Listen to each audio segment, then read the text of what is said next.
देखिए, अभी भी मैं भाई साहब सोडी भाई साहब की वीडियो देख रहा था, क्योंकि अभी मुझे पता चला नोटिफिकेशन से कि ASEAN cup 2000 FIFA ASEAN cup 2026 का ग्रुप निकल गया है। और उस ग्रुप में भारत को एक कठिन ग्रुप मिला, कठिन टीमें मिली हैं उस ग्रुप में।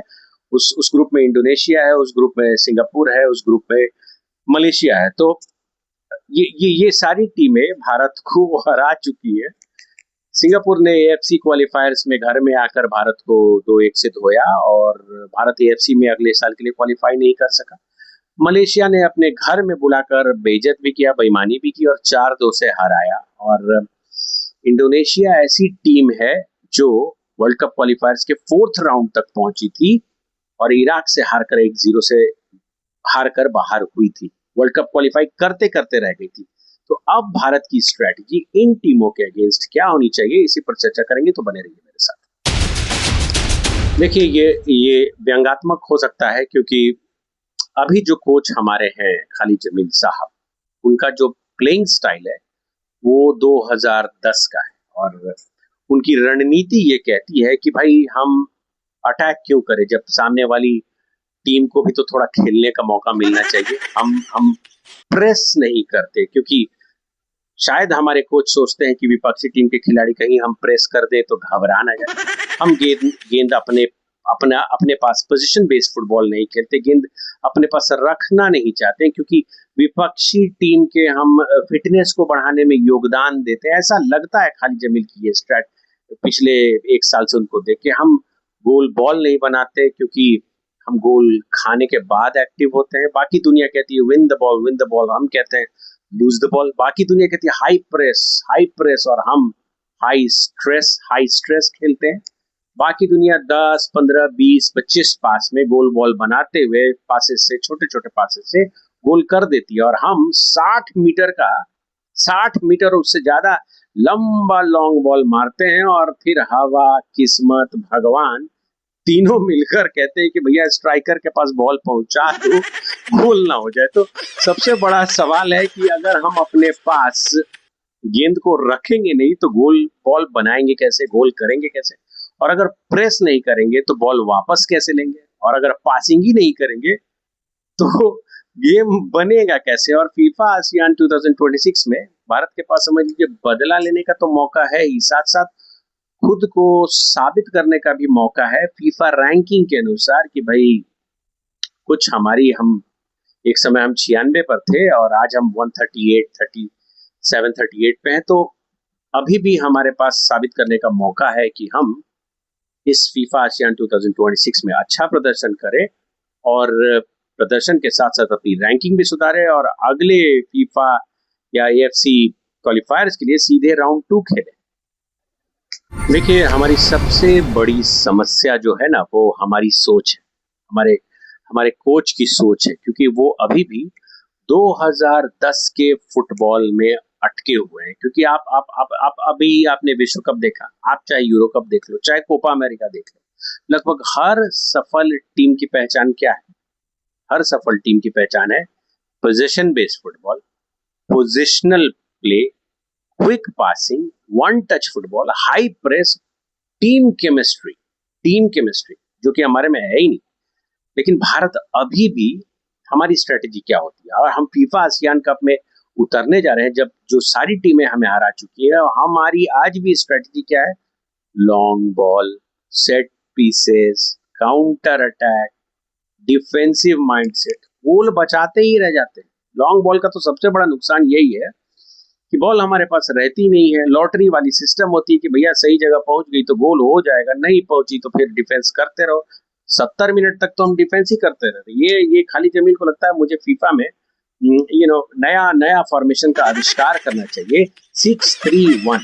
ओके, 6 खिलाड़ियों को खाली जमीन लगा दे सरसरी निगाहों से कि वो डिफेंस बचाए, ठीक है, 3 मिडफील्ड पे हो और एक अटैक करने वाला हो। तो जो जो उनकी मानसिकता है उसके अनुसार मैं कह रहा हूँ कि अटैक वो करते नहीं, बस डिफेंस के आगे भंगड़ा करते रहते हैं, नाचते रहते हैं, और यही वो सिखाते हैं। और लॉन्ग बॉल से इक्का दुक्का गोल निकल जाए तो पूरा गोल वो बचाने में लगे, जबकि सामने वाली टीम गेंद अपने पास रखती है, मल्टीपल टाइम हमारे पे अटैक करती है। बेचारे हमारे डिफेंसर डिफेंस डिफेंस जो भी है डिफेंस करने वाले हमारे खिलाड़ी, संदेश जिंगन, राहुल भेके, ये सारे डिफेंस ही करते रह जाते हैं, बचाते ही रह जरूरत। और कुछ खिलाड़ी तो ऐसे हैं कि जरूरत से ज्यादा ड्रिबलिंग करते हैं। हमारे हमारे इंडियन रोलैंडो, रोनाल्डो नहीं, रोलैंडो, मिस्टर लिस्टन कोलासो, ये कभी समय पे पास नहीं देते। ये हमेशा बॉल को ज्यादा ड्रिबल करते हैं और अपने पास रखते हैं और मुश्किल एंगल बना देते हैं, सामने वाले खिलाड़ियों को बुला लेते हैं कि आ जाओ भैया गेंद रोक लो, और फिर ये शॉट लेते हैं। तो आसान पास छोड़ देना, समय पे गेंद रिलीज ना करना, ये सारी बेसिक चीजें हैं जो हमारी आज भी मजबूत नहीं है। और उससे बड़ी बात सेल्फिश खेलना। कुछ तो फैंटम ऐसे हैं, हांगकांग के अगेंस्ट उस फैंटम ने सामने सामने गोल मिस किया था, उसके बाद पूरे मैच में भी उसने एएफसी क्वालिफायर सॉन्ग में 5 शॉट लिए थे, एक भी शॉट गोल में नहीं घुसा, क्योंकि मौके ऐसे थे कि वो बॉल को पास करके सही पोजीशन पे पहुंचा है। बाद में कहता है कि माइक लेके वीडियो बनाते हो, अरे भैया अभी नीट का एग्जाम पेपर आउट हुआ तो हम अपने रिप्रेजेंटेटिव से हमने शिकायत की, भाई ऐसा ऐसा ना, पूरे भारतवर्ष ने शिकायत की, आप जा रहे हो खेलने, आप करोगे गलती और हम आपकी उतारेंगे आरती, ऐसा होगा क्या? आप गलती करोगे, आपको बोलेंगे ही बोलेंगे। तो आप रिप्रेजेंटेटिव हो। तो वापस आते हैं, तो दुनिया की बड़ी टीमें इसलिए सफल है क्योंकि हर खिलाड़ी जानता है कि गेंद कब रोकना है, गेंद कब रोटेट करना है, गेंद कब पास देना, और कब गेंद को शॉट लेना है। शॉट भी वो तभी लेते हैं जब क्लियर एंगल हो, विजन हो, खिलाड़ी कम से कम हो, ताकि कर्व हो सके बॉल। और अगर इसमें से कुछ भी अगर एंगल ना मिल रहा हो, खिलाड़ी ज्यादा हो और शॉट लेने में पोजीशन ना आ रहा हो, तो वो सिर्फ अपने बेटर पोजीशन खिलाड़ियों को पास दे देता है। हमारी तो पोजिशनल अवेयरनेस भी इतनी पुअर है, पता नहीं खाली जमीन क्या सिखा रहे हैं कोचों खिलाड़ियों को, समझ कि पास रिसीव करने के लिए भी जगह पे खिलाड़ी मौजूद नहीं होता है, गलत पासेस तक हम दे देते हैं। तो समय कम है, भारतीय टीम को सबसे पहले बॉल पोजीशन सीखना होगा। इगोर स्टिमेच हमें सही डायरेक्शन में ले जा रहा था, तभी हमने बड़ी टीमों को हराया था, रोका था और अटैक भी किया था। और स्टीफन कॉन्स्टेंटाइन भी सही थे, तभी हमने उस समय भी यूएई के अगेंस्ट 2019 बैक, उसमें हमने अच्छा परफॉर्मेंस किया था, थाईलैंड को हमने हराया था। तो अब वो सारी टीमें हमसे बहुत ऊपर निकल चुकी हैं। तो अगर आप ऐसे सोचो कि 70% अगर गेंद आपके पास रहेगा ही नहीं, तो आप फीफा आसियान में क्या करने जाओगे? तो पोजीशन बेस सबसे पहले ठीक कर लो, अपना फर्स्ट टच को ठीक कर लो, क्योंकि इससे अगला पास देना भी आसान होगा। और decision making, right time, right pass, right position, तभी सफल माना जाएगा जब सही समय पर पास दिया जाए। और देर से दिया तो अक्सर विपक्षी टीम इसको काट देती है। राइट शॉट सिलेक्शन, ये भी ठीक कर लो। अननेसेसरी अपने शॉट्स बर्बाद करने की कोई जरूरत नहीं है फीफा आसियान कप में। तो अगर बेहतर पोजीशन पे तुम्हारा साथी खिलाड़ी खड़ा है, तो हीरो बनने की कोशिश मत करो, उसको बॉल दे दो। वर्ल्ड कप क्वालिफायर और वर्ल्ड कप में सारी टीमों ने यही किया है, बॉल पोजीशन को अपने पास रखा है। सोचो आप, स्पेन जैसी टीम 645 पास देती है, ठीक है, बॉल पोजीशन भाई 60% से ऊपर, तब तो वो जीत पाए। तो इफ इन डाउट, अगर वो भी डाउट में होते हैं तो कीप द बॉल मूविंग, वो स्ट्रेटेजी अपनाते हैं। और अगर रास्ता सही नहीं मिल रहा है तो गेंद को किसी सहयोगी खिलाड़ी को बढ़ा देते हैं। तो दुनिया की सारी बड़ी टीमें यही कर रही हैं, तुम्हें भी यही करना है। टीम केमिस्ट्री बढ़ा लो भाई मेरे, टीम केमिस्ट्री फीफा आसियान से पहले बढ़ा लो।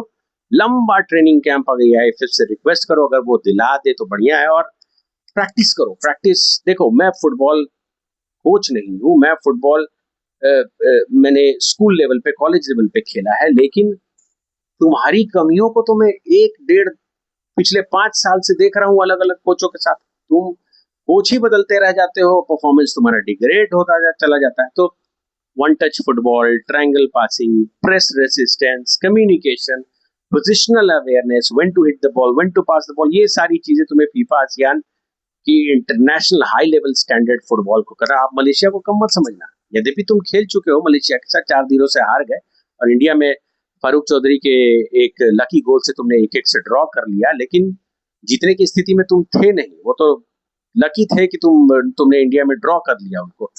मलेशिया ने एएफसी में साउथ कोरिया को 3-3 पर रोका था, वो है उनका स्टैंडर्ड। तो बी रेडी फॉर दैट। और केवल डिफेंस से तुम मैच नहीं जीत पाओगे। अगर यही सोच रही तो ऐसा क्या है कि 6-3-1 छोड़ो, तुम 9 9-1-1 फॉर्मेशन के साथ उतरो, 9 खिलाड़ी डिफेंस में लगा दो, एक गोलकीपर को मिला के 8 खिलाड़ी डिफेंस करेंगे और एक मिडफील्ड और एक स्ट्राइकर।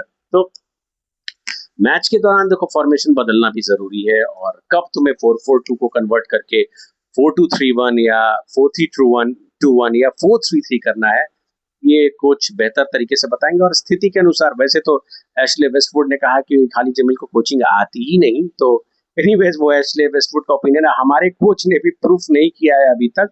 प्रूफ करने गए थे, तजाकिस्तान को लॉन्ग बॉल से थोड़ा सा बेवकूफ बनाया और अगले ही मुलाकात में तजाकिस्तान ने हमें 3-1 से धो दिया। तो यही है, तो स्थिति के अनुसार बदलाव करना सीख लो। और प्रशंसकों का भी देखो यही मानना है कि मौजूदा रणनीति में अगर तुम्हें सुधार नहीं दिखता है तो टूर्नामेंट केवल अनुभवी कोचों के आधार पे ही खेलने जाओ। अगर तुम्हें एडहॉक कोच मिल जाता है फीफा आसियान कप 2026 के लिए, चाहे वो एशले वेस्टवुड हो, चाहे स्टीफन कॉन्स्टेंटाइनो, चाहे इगोर स्टिमेच को तो लाए कि नहीं, रंजीत बजाज को तो लिया नहीं जिसने इतना कुछ किया। खैर ईगो का प्रॉब्लम है भाई, तुमने हमारे खिलाफ बोला कैसे, पॉडकास्ट कैसे किया, इतनी मेरी बकिया उधेड़ दी, धागे खोल दिए, अब हम तुम्हें कोचिंग नहीं लेंगे। तो रंजीत बजाज मैनेजर के रूप में सेलेक्ट नहीं हुए हैं। और तो यही कहूंगा कि फीफा आसियान के पहले थोड़ा हमारे कोच अपना लेवल उठा ले, उन्होंने भी वर्ल्ड कप देखा होगा। अंतिम निर्णय AIFF और उनके प्रबंधन के पास होगा, किस खिलाड़ी को चुनते हैं, कोच अपने में क्या बदलाव करते हैं, और खिलाड़ी को कितना, हमारे खिलाड़ियों को कितना कैंप, फिटनेस और सामूहिक अनुशासन, ये सब वो कितना फॉलो करते हैं, साथ साथ टीम गेम कितना सीखते हैं। तो कठिन चुनौती है। इंडोनेशिया नेशनल फुटबॉल टीम पिछले कुछ वर्षों में एशिया की सबसे तेज उभरती हुई टीम है, और तेज पास और लगातार बॉल पोजीशन, हाई प्रेस, तेज ट्रांजिशन और शानदार टीम वर्क के साथ ये खेलती है।